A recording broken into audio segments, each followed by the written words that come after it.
নমস্কার। আজ আমার একটি সংগৃহীত কবিতা পাঠ।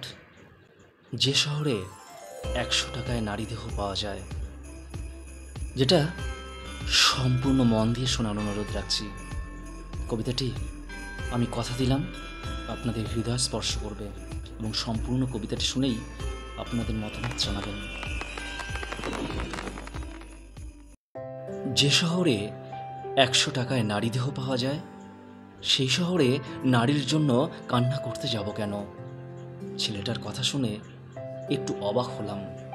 ল্যাম্পপোস্টের হলুদ সোডিয়ামের আলোতে খেয়াল করলাম ছেলেটা চোখের জল আটকাবার বারবার বৃথা চেষ্টা করছে।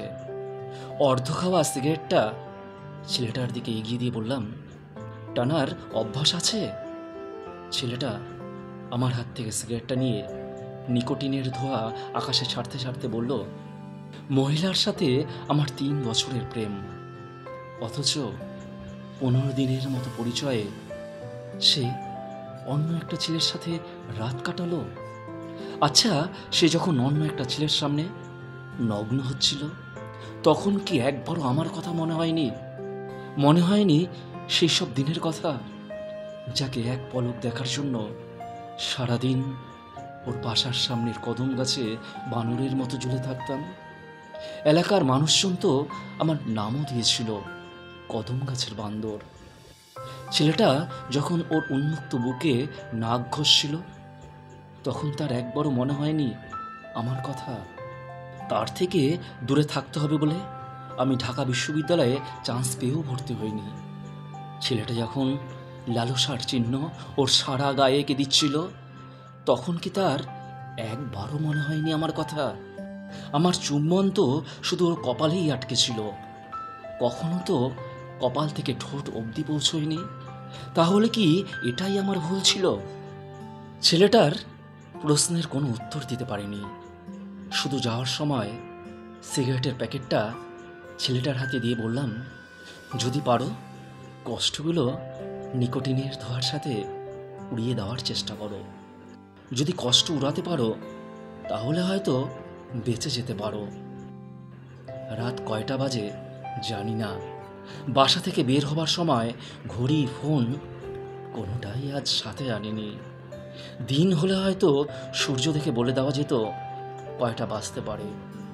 চাঁদ দেখে বলা সম্ভব না। পেছনে যে ছেলেটাকে ফেলে এসেছি, সে হয়তো আজ সারা রাত সিগারেটের সাথে নিজেও পুড়বে, বারবার চোখের জল মুছবে, আর নিজেই নিজেকে বোঝাবে, যে শহরে ১০০ টাকা দিয়ে নারীদেহ পাওয়া যায়, সেই শহরে নারীর জন্য কাঁদবো কেন? একসময় হয়তো নিজের কাছে নিজেই হেরে যাবে। অনেকক্ষণ ধরে খেয়াল করেছি একটা কুকুর আমার পিছন পিছন হাঁটছে। আমি কুকুরটাকে জিজ্ঞেস করলাম, কিরে, তুই কি কোনো কুত্তির মায়ায় আটকেছিলি? কুকুরটা আমার দিকে তাকিয়ে কয়েকবার ঘেউ ঘেউ করলো। তার অর্থ হলো, কারো মায়াতে আটকানোর সময় নাই, ভাদ্র মাসে সবাই সমান। কুকুরটা ঠিকই বলেছে। এই শহরে এখন ভাদ্র মাস চলছে। কেউ বা ৩ বছরের প্রেম ভুলে অন্যের সামনে কাপড় খুলছে, আর কেউ বা ঘেউ ঘেউ, যার অর্থ তুই কি কারো মায়াতে আটকেছিস? এই প্রশ্নের কোনো উত্তর দেইনি। হাঁটতে হাঁটতে ব্রিজের ওপর এসে যখন দাঁড়ালাম, তখন খেয়াল করি এক তরুণী ব্রিজের রেলিংয়ের উপর দাঁড়িয়ে আছে।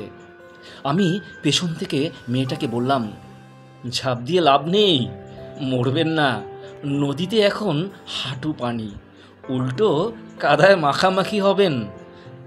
মেয়েটা আমার দিকে তাকিয়ে মনমরাভাবে হেসে বলল, যার সর্বাঙ্গে কাদা লেগে আছে, তার শরীরে নতুন করে আর কি কাদা লাগবে? আমি বললাম, যেহেতু সিদ্ধান্ত নিয়েছেন মরে যাবেন, সেহেতু একটু সময় নিয়ে মরুন। দেখা গেল মরার জন্য ঝাঁপ দিলেন, অথচ মরলেন না, উল্টো নদীর দূষিত পানি খেয়ে পেট খারাপ হয়ে গেল। মেয়েটা কিছুক্ষণ চুপ করে মাথা নিচু করে বলল, এই সময়টা যে আমার হাতে নেই, ভালোবাসা টিকিয়ে রাখতে নিজের শরীরটা বিলিয়ে দিলাম। যখন বুঝতে পারলাম আমার শরীরের মাঝে অন্য একটা শরীরের অস্তিত্ব প্রকাশ পাচ্ছে, তখন ভালোবাসার মানুষের হাতে পায়ে ধরে বললাম, চলো বিয়েটা করে ফেলি।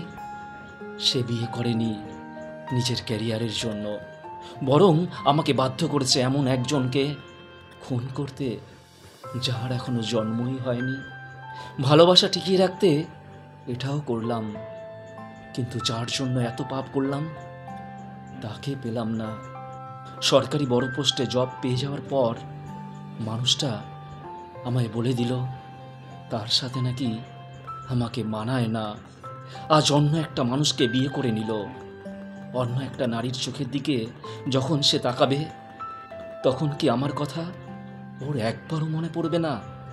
ও কি ভুলে যাবে ওর যখন শূন্য পকেট ছিল তখন আমি কোনো দিন 3 বেলা খাবার পাইনি। একবেলা খেয়ে বাকি 2 বেলার খাবারের টাকা ওর হাতে তুলে দিয়েছি। ওই নারীর হাতটা যখন স্পর্শ করবে তখন কি ওর একবারও মনে পড়বে না আমার কথা, যে আমি 20 টাকা বাস ভাড়া বাঁচাবার জন্য রোদে পুড়ে পায়ে হেঁটে চলাচল করেছি? অন্য মেয়ের শাড়ির আঁচলটা যখনও সরাবে তখনও কি ভুলে যাবে আমি রং জ্বলে যাওয়া সালোয়ার কামিজ পরতাম, শুধু ওর পরিহিত জামা যেন চকচক করে? আমি মেয়েটার প্রশ্নের কোনো উত্তর দিতে পারিনি। শুধু যাবার আগে এটাই বললাম, সাঁতার না জানলে হাঁটু পানিতেও মৃত্যু হতে পারে। যদি সাঁতার জানেন তাহলে বেঁচে যেতে পারেন। কুকুরটা এখনো আমার পেছন পেছন হাঁটছে। আমি কুকুরটাকে বললাম, তুই জানিস ছেলেটা সিগারেটের প্যাকেটটা শেষ করে নিজের দেহ থেকে নিজেকে বিসর্জন দিবে? কুকুরটা ঘেউ ঘেউ করে বলল, যার অর্থ হলো চলে যাওয়ার জন্যই আমরা জন্মেছি, আমাদের চলে যেতেই হবে। তুই এটা জানিস মেয়েটা সাঁতার জানার পরেও মেয়েটা মারা যাবে? কুকুরটা আবারও ঘেউ ঘেউ করল, যার অর্থ হলো বেঁচে থাকার ইচ্ছে শক্তি ফুরিয়ে গেছে বলেই মেয়েটার মৃত্যু হবে। তুই এটা জানিস কিছুক্ষণ পর চলন্ত একটা গাড়ি আমার এই দেহটাকে থেতলে দিয়ে চলে যাবে? কুকুরটা এইবার নিশ্চুপ হয়ে আমার চোখের দিকে তাকিয়ে রইল। এইবার মনে হলো কুকুরটা সত্যি সত্যি আমায় কিছু বলতে চাইছে, কিন্তু কথা বলার ক্ষমতা নাই দেখে সে বলতে পারছে না। যদি তার কথা বলার ক্ষমতা থাকতো তাহলে সে বলতো, কেন নিজেকে নিজে শেষ করে দিতে চাইছিস? আমার উত্তর হতো তখন, একজোড়া সোনার বালার কাছে 1 ডজন কাচের চুড়ির মূল্য নিতান্তই কম। আচ্ছা, আমার স্ত্রী যখন অন্য একটা পরপুরুষের খোলা পিঠে নখের আঁচড় কাটছিল, তখন কি তার একবারও আমার কথা মনে হয়নি? সে কি ভুলে গিয়েছিল সেই সব দিনের কথা?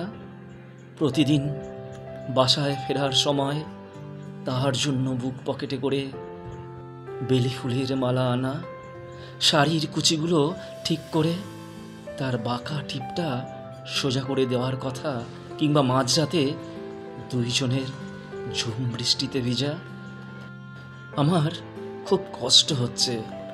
ঝাপসা চোখে তাকিয়ে দেখি রক্তে ভিজে আছে কাচের চুড়িগুলো। কুকুরটা সমানে ঘেউ ঘেউ করছে। হয়তো সে বলতে চেষ্টা করছে, কেন এমনটা করলি? মানুষ তো এর চেয়েও বেশি কষ্ট নিয়ে বাঁচে। আমার নিথর দেহটা রাস্তায় পড়ে রইল। কুকুরটা আমার পাশে ঘেউ ঘেউ করতে লাগলো। তার অর্থ হলো আমি অভিশাপ দিলাম এই শহরের সেই সব প্রেমিক প্রেমিকার মৃত্যু হোক, যারা শুধু একজনকেই নিঃস্বার্থভাবে ভালোবেসে ঠকেছিল। নমস্কার। এই কবিতাটি বলতে সত্যি আমার খুবই কষ্ট হয়েছে। আমি নিজেকে সামলে রাখতে পারিনি। যদি আপনাদের এতটুকু ভালো লেগে থাকে তাহলে প্রত্যেকেই আমার এই ক্ষুদ্র চ্যানেলটিকে সাবস্ক্রাইব করে এবং লাইক কমেন্ট করে আমার পাশে থাকবেন। সকলে ভালো থাকবেন এবং সুস্থ থাকবেন। এভাবেই আমার পাশে থাকবেন। নমস্কার।